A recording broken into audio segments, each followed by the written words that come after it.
Okay, so today we're practicing with the inverse again. Take this one down. Is everybody still copying?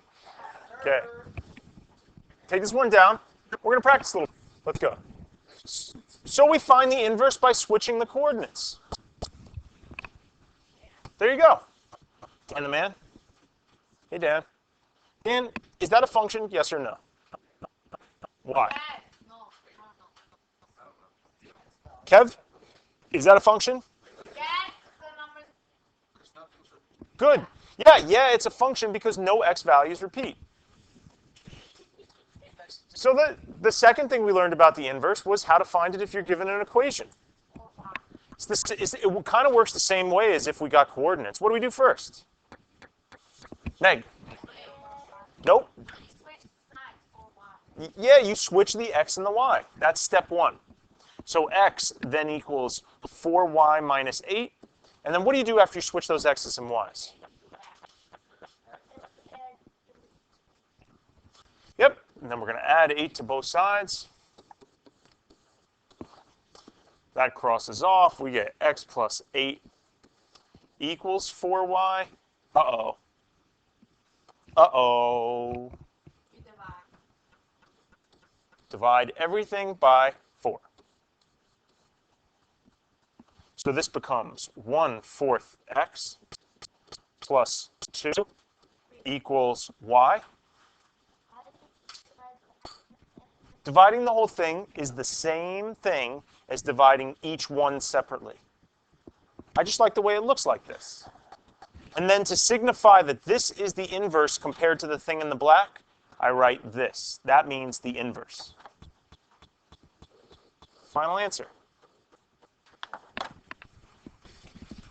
So we're going to practice the same idea again. I just threw some new symbols in there. Don't get confused. Don't worry, man. It'll be okay.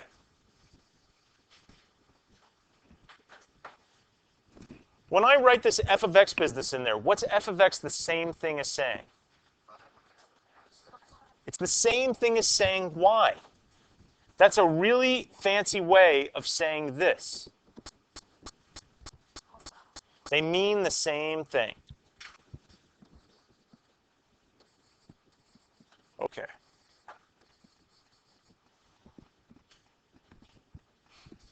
Well, here we go.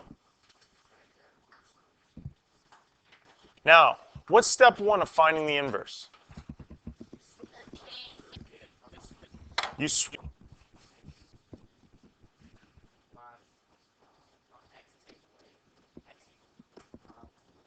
5 minus y. Now, what's next? Keep going. Tell me.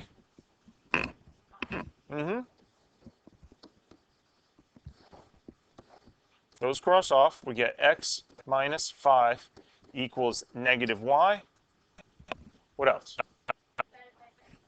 We're going to divide each thing by negative 1. You could do it all. I'm doing it this way in particular because I'll show you. So you get negative x plus 5 equals y. And I just like the way that looks as opposed to a fraction. And this is the inverse. So we're going to give it a little negative 1 up top over there. And that's your final answer. There we go. So we're going to learn about something new right now. We're going to learn about something called onto functions. Onto functions. And although it's not printed on the board, it's written on your worksheet that I just handed out to you. Can somebody read for me what the first bomb says about onto functions? Marcella? Okay. Meg? Yep. If you're an onto function, then the formal definition of you being an onto function is that every element in the range is used. That's a little complicated. I think it's easier the second one that I wrote for you. What's the second one say?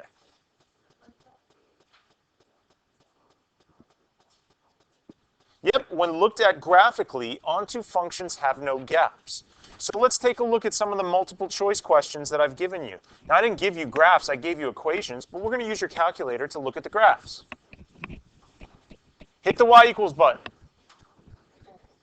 Okay, type in square root of x, and let's take a look at the picture.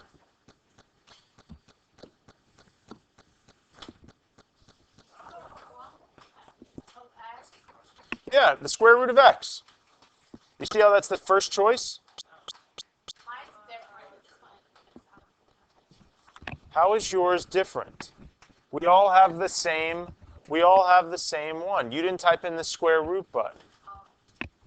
Okay? So when you look at this picture, take a look. Do you see how there's a big space over here? That's what I mean by a gap. There's nothing going on down here. And so that is not an onto function. Cross that one off. It's not onto. Okay? Let's take a look at the second one. Let's graph that one. So we're going to type in 1/2, and we should really put that in parentheses so that we have good grammar. 1/2 x minus 3.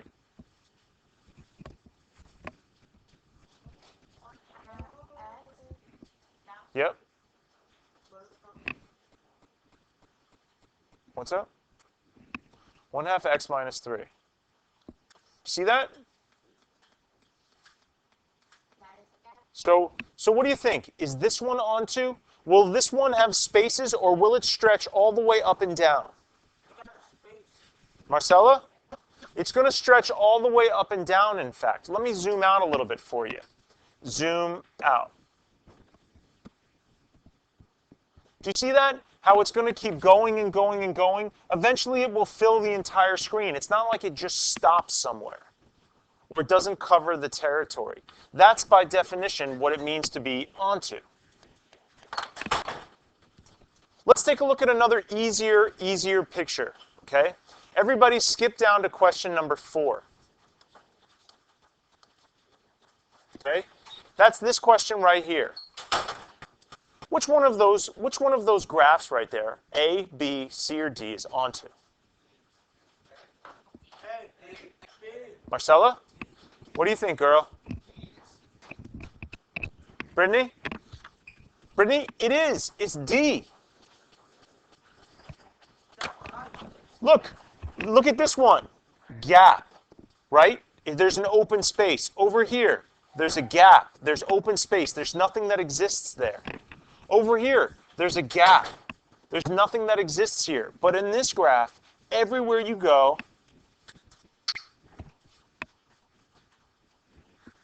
there's a graph. I was going to sing a song. You know what song I was going to sing. Everywhere we go, people want to know who we are. So we tell them we are onto functions. Okay. Okay. No, beef is not the next verse. Come on. Let's play. Let's play again. Now let's take a... Be careful, be careful. Which one is not onto? C. Very nice. Because there's a gap, and in the question, it says not onto. Which one is not onto? That was one new idea. Here's the other new idea that you guys have to learn. And it's written on the bottom of your sheet. Which one of these graphs is a one-to-one function? In order for you to be a one-to-one function, you have to pass both the vertical and the horizontal line tests. Okay? Yeah, it's got to be A. It's got to be A. And here's why. If you were to take your line like this and sweep it through, look, it's only going to hit once at each spot. That's passing the horizontal line test. Passing the vertical line test, look, it's only hitting once at each spot as you sweep your hand through. So that means it passes. Delete that. Just has to hit once. Which one does not represent one-to-one? Not one-to-one. Be very careful. Which one would fail the vertical or the horizontal line test?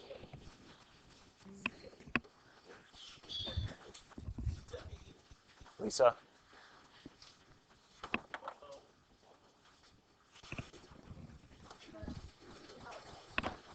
Let's play again. Question number 12. Now I'm going to ask you to think about both ideas. Is it one-to-one? Is it onto? Is it both at the same time? Is it neither? Okay? It could definitely be both. And it could be neither. It could just be onto. It could just be one-to-one. So the first thing I want you to think about is it onto? Do you see any gaps in that graph? No. Okay. If it's, so then it is onto, right? Onto. Check. So this one is out, and this one is out. Now we got to see. Now we got to check to see whether it's one-to-one. How do you know if something's one-to-one? It's got a path. It's the vertical and the horizontal. And it does not. Which one does it fail? Does it fail the vertical or fail the horizontal? Diana, which one? Does it fail the vertical or fail the horizontal? Horizontal means horizon, means a straight line going like this. Which one is it failing? This test or this test? Yeah, it's failing the horizontal. Fails the horizontal, so it's not one-to-one. So it's only onto. Yep, that's it. Let's play again.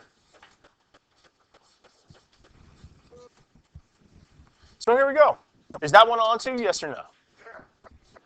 No way. It's got a huge gap. Right here, man. Gap.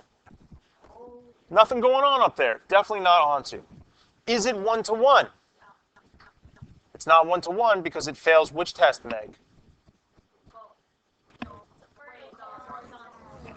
Fails the horizontal. So this one is neither one-to-one nor onto. Did you get it?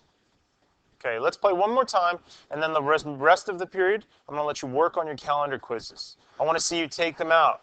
I know. Anybody that didn't get one, I'll give out one. Okay? One more time. One more time. You know what? Let's see. Yeah, that's the one I want to do that. Is this one onto?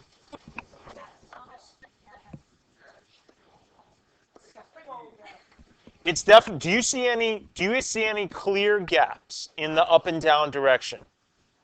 Nope. It's definitely onto. Is it one-to-one?